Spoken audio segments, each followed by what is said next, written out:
Hey guys, welcome and welcome back to my channel. তো তোমরা কেমন আছো সবাই? আশা করছি সবাই খুব ভালো আছো, আমিও ভালো আছি। তো দেখতেই পাচ্ছ কোথায় এসেছি।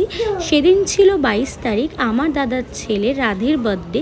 তাই আমরা সবাই মিলে সন্ধেবেলা গিয়েছিলাম তারাপীঠ পুজো। তারাপীঠ এত ফাঁকা দেখতে পাচ্ছ কারণ তার পরের দিনই ছিল আমাদের এখানে ভোট, মানে 23 তারিখে। তাই জন্য মায়ের মুখটা তোমাদেরকে এত ভালোভাবে আমি দর্শন করাতে পারলাম। তো দেখো, কথা বলতে বলতে কিন্তু আমার পুজো দেওয়া কমপ্লিট। পুজো দিয়ে বেরোনোর পর রাধের নামে সকালবেলা মায়ের কাছে যে ভোগটা চাপানো হয়েছিল সেটাও নিয়ে নিয়েছি।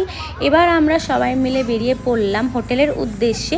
মন্দির থেকে বেরোনোর পর আমি একটু ফুচকা খেয়ে নিয়েছিলাম। তো আজকের মতো এখানেই টাটা, দেখা হচ্ছে আবার নেক্সট ব্লগে। ততক্ষণ তোমরা ভালো থেকো, সুস্থ থেকো, সাবধানে থেকো, পাশে থেকো। ভালো লাগলে অবশ্যই লাইক, কমেন্ট অ্যান্ড শেয়ার করো।